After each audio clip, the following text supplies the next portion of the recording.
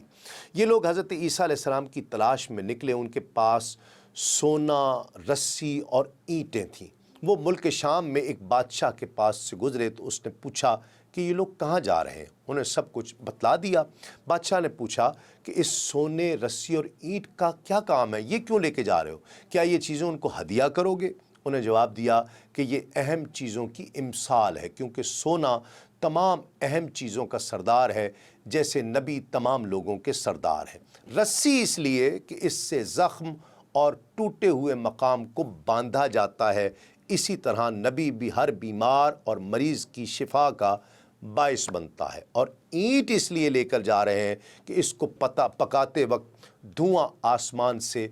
باتیں کر رہا ہوتا ہے، اور کوئی اور دھواں اتنا اونچا نہیں ہوتا۔ اسی طرح نبی کو اللہ رب العزت ایسے بلند کرتا ہے اور وہ مقام عطا کرتا ہے کہ کوئی دوسرا رب کے قریب اس طرح پھٹک بھی نہیں سکتا۔ جب یہ تمام باتیں اس بادشاہ سے ہوئیں تو اس نے اپنے دل میں سوچا کہ یہ آدمی تو خطرناک ہو سکتا ہے، لہٰذا اس کو قتل کر دینا چاہیے۔ یہ سوچ کر اس نے ان لوگوں سے کہا کہ تم جاؤ اور واپسی میں مجھے بھی اس جگہ کا پتہ دیتے جانا، تاکہ میں بھی ایسا ہی کروں اور یہ سب چیزیں میں بھی لے کر جاؤں اور انہیں پیش کروں۔ یہ لوگ چلے گئے اور وہ ہدیے مریم سلام اللہ علیہا کے پاس پہنچا دیے۔